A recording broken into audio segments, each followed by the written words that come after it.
Hello నమస్తే బాగున్నారా మీరందరూ? నేనైతే చాలా బాగున్నాను. చాలా రోజుల తర్వాత మేము ముందుకు ఒక కొత్త వీడియోతో వచ్చేసాను. గార్డెనింగ్ సీజన్ స్టార్ట్ అయింది. పర్సనల్ పనులు బోల్డన్ని ఉన్నాయండి. అస్సలంటే అస్సలు టైం దొరకలేదు. దాంతోపాటు చాలా విషయాలు ఉన్నాయి. మీకు ఇక ఈరోజు వీడియో స్టార్ట్ చేశాను కదా, అన్ని విషయాలు చెప్తాను నెమ్మదిగా. ఇదైతే మన బ్యాక్యార్డ్లో పెరిగిన బచ్చలాకు అనమాట. దీన్ని నేను విత్తనాలతో అస్సలు పెంచలేదు, మీకు చూపిస్తాను నేను. బచ్చలాకు ఎవరికైనా లేదు. ఇంకొకటి, బచ్చల కూర విత్తనాలు కొన్నిసార్లు త్వరగా స్ప్రౌట్ అవ్వవు అని అనుకుంటే నేను స్టోర్ బాట్ బచ్చల కూర ఉంది, ఇదిగోండి. ఇలా ఈ బచ్చలాకు కొమ్మలన్నీ ఇలా దీంట్లో పెట్టేశాను అనమాట. ఓకే, ఇలా పెట్టిన తర్వాత ఇది ఇంత చక్కగా పెరిగింది. కానీ ఇది ఇది ఈజీ అనిపించింది నాకు. సీడ్స్తో కంటే ఇలా పెంచడం చాలా ఈజీ అనిపించింది. ఇదిగోండి, ఇక్కడ చూసారు కదా, కొత్తగా మళ్ళీ ఆకులు స్టార్ట్ అయింది ఇక్కడ ఇక్కడ ఇక్కడ ఇక్కడ ఇక్కడ. సో ఎక్కువ వెయిట్ చేయాల్సిన అవసరం లేదు. ఇలా మనం కొమ్మలు తీసుకొచ్చి నాటు పెట్టుకోవడం వల్ల ఆకుకూరలు కూడా చాలా ఎక్కువ మొత్తంలో మనం హార్వెస్ట్ చేసుకోవచ్చు అనమాట. అప్పుడే సీడ్స్ కూడా స్టార్ట్ అయ్యాయి చూసారా. సో నేనేం చేస్తానంటే ఈ సీడ్స్ని తీసేస్తూ ఉంటాను. సీడ్స్ కనుక పెరుగుతూ ఉంటే అసలు ఆకుని పెరగనియవండి. సో సీజన్ ఎండింగ్లో వదిలేస్తాను, కానీ ఇప్పుడైతే సీడ్స్ తీసేస్తున్నా. లేత లేత బచ్చలాకు అనమాట. చూడండి ఎంత బాగుందో.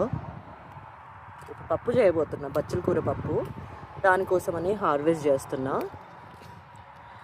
ఎన్ని రోజులైందో మిమ్మల్ని అందరినీ కలవక. కొందరు, ముఖ్యంగా తను పేరు మర్చిపోయానండి, సారీ. తను గాయత్రి గారు ఏమైపోయారు, వీడియోస్ ఏవి అని అడిగారు. మీరు నన్ను అలా గుర్తు చేసుకున్నప్పుడల్లా చాలా మంచిగా అనిపిస్తూ ఉంటుంది.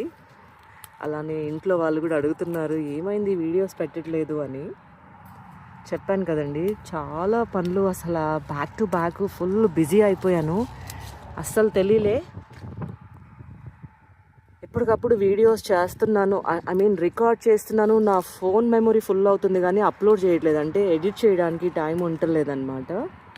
సో నిన్ననే ట్రావెలింగ్ నుంచి బయటకు వచ్చాను. అసలు ట్రావెల్ వీడియోస్ ఎన్ని ఉన్నాయో నా ఫోన్లో మెమొరీ లేక అసలు అవి రికార్డ్ చేసినవి కూడా చాలా వరకు డిలీట్ చేయడానికి కారణమైందనమాట. ఒకసారి బద్ధకం వస్తుందండి, అంటే ఎడిట్ చేయాలి అనే బద్ధకం, చేయకూడదు అని బద్ధకం వస్తుంది. సో అదే అన్నమాట. ఇప్పుడు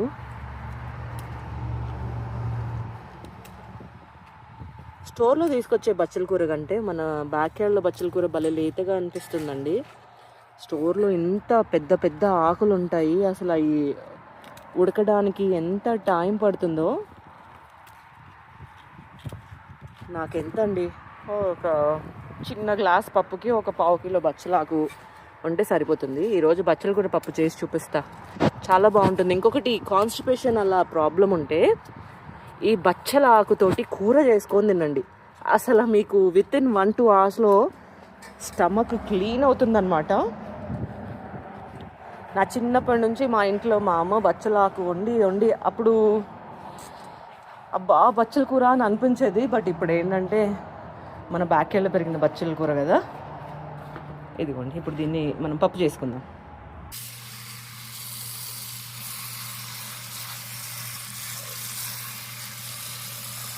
శుభ్రంగా వాష్ చేసుకొని సన్నగా కట్ చేసుకోవాలి.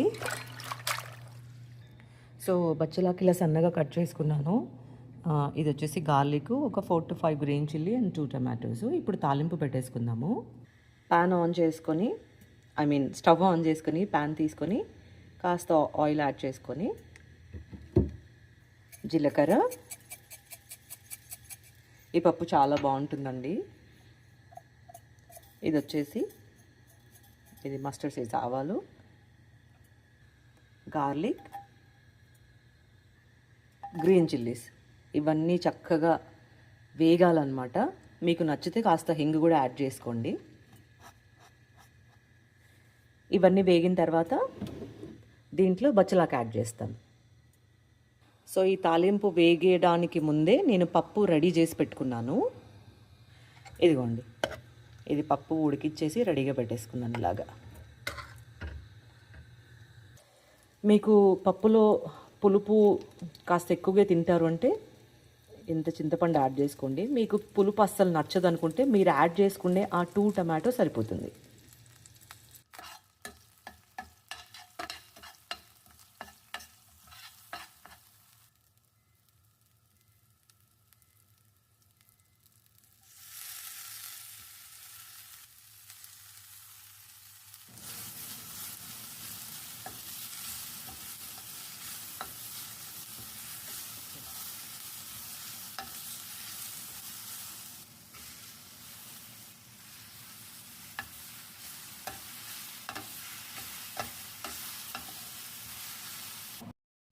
ఈ బచ్చలాకు టమాటో ఫ్రై అవుతున్నప్పుడు దీంట్లో కాస్తంత పసుపు, మీ టేస్ట్కి సరిపడినంత సాల్ట్, మీ టేస్ట్కి సరిపడినంత చిల్లీ పౌడర్ యాడ్ చేసుకొని చక్కగా ఫ్రై చేసుకోవాలి. మర్చిపోకండి, మనము స్టార్టింగ్లో దీంట్లో ఒక 4 to 5 గ్రీన్ చిల్లీస్ కూడా యాడ్ చేసుకున్నాము. స్పైస్ తక్కువగా తింటారు అని అనుకునేవారు రెడ్ చిల్లీ పౌడర్ స్కిప్ కొట్టేయచ్చు, లేదా 1 స్పూన్ రెడ్ చిల్లీ పౌడర్ వాడండి. నా దగ్గర ఉన్న రెడ్ చిల్లీ పౌడర్ స్పైస్ తక్కువగా ఉంటుందన్నమాట. ఇక దీంట్లో కాస్త వాటర్ యాడ్ చేసుకొని ఈ బచ్చలాకు తాలింపుని ఉడకబెట్టిన కందిపప్పులో యాడ్ చేసుకొని మళ్ళీ మూత పెట్టుకొని 1 నుంచి 2 విజిల్స్ వచ్చే వరకు చక్కగా కుక్ చేసుకోవాలన్నమాట. ఈ బచ్చలాకు సరిగ్గా ఉడకలేదంటే జిగుటుగా ఉంటుందండి. సో 2 విజిల్స్ తర్వాత బచ్చలాకు పప్పు ఇలా ఉంటుంది. సో మా ఊర్లో మేము దీన్ని బచ్చల కూర, పప్పు కూర అని పిలుస్తూ ఉంటామన్నమాట. పప్పులో మీరు ఎలాంటి ఆకుకూరలు వేసినా మేము పప్పు కూర అని పిలుస్తూ ఉంటాము. టేస్ట్ అయితే అద్భుతంగా ఉంటుంది. ఈ బచ్చలాకు వన్ ఆఫ్ మై ఫేవరెట్ అని చెప్తాను. మా అమ్మ కనుక ఈ బచ్చలాకు పప్పు కూర చేస్తే చాలా అద్భుతంగా ఉంటుంది. నాకు చాలా చాలా నచ్చుతుంది. ఇక ఒక చిన్న డౌటు చాలామందికి ఉండే ఉంటుంది, అల్యూమినియం వాడకూడదు అని. అల్యూమినియంలో ఏ వంట చేసినా సరే వంట చేసిన వెంటనే మీరు వేరొక పాత్రలోకి ట్రాన్స్ఫర్ చేయండి. ఈ అల్యూమినియం పాత్రలు అసలు వాడకపోవడమే మంచిది. నేను చాలా అవాయిడ్ చేస్తాను. నా దగ్గర స్టీల్ కుక్కర్ కూడా ఉంది. ఈరోజు అది డిష్ వాషర్లో ఉండడం వల్ల తీయడానికి బద్ధకం వేసి నేను అల్యూమినియం కుక్కర్ వాడుతున్నాను. ఇది చాలా పాతదన్నమాట. ఎప్పుడైనా ఎమర్జెన్సీకి ఉంటుంది అని అలా ఉంచుకున్నాను. ఇది చాలా చక్కగా వర్క్ అయితే అవుతుందండి. కానీ అల్యూమినియం పాత్రలో వంటలు వండి అలానే వదిలేయకుండా వండిన వెంటనే వేరే పాత్రలో ట్రాన్స్ఫర్ చేసుకుంటే ప్రాబ్లం లేదని పెద్దవాళ్ళు చెప్తుంటే విన్నాను. కానీ నేను ఎంత తక్కువైతే అంత అల్యూమినియం పాత్రలు వాడతానండి. సో ఇది బచ్చలాకు పప్పు కూర విశేషాలన్నమాట. మరి నచ్చితే మీరు కూడా ట్రై చేయండి. మీకు ఎలా కుదిరిందో కామెంట్ చేయండి. Thank you for watching.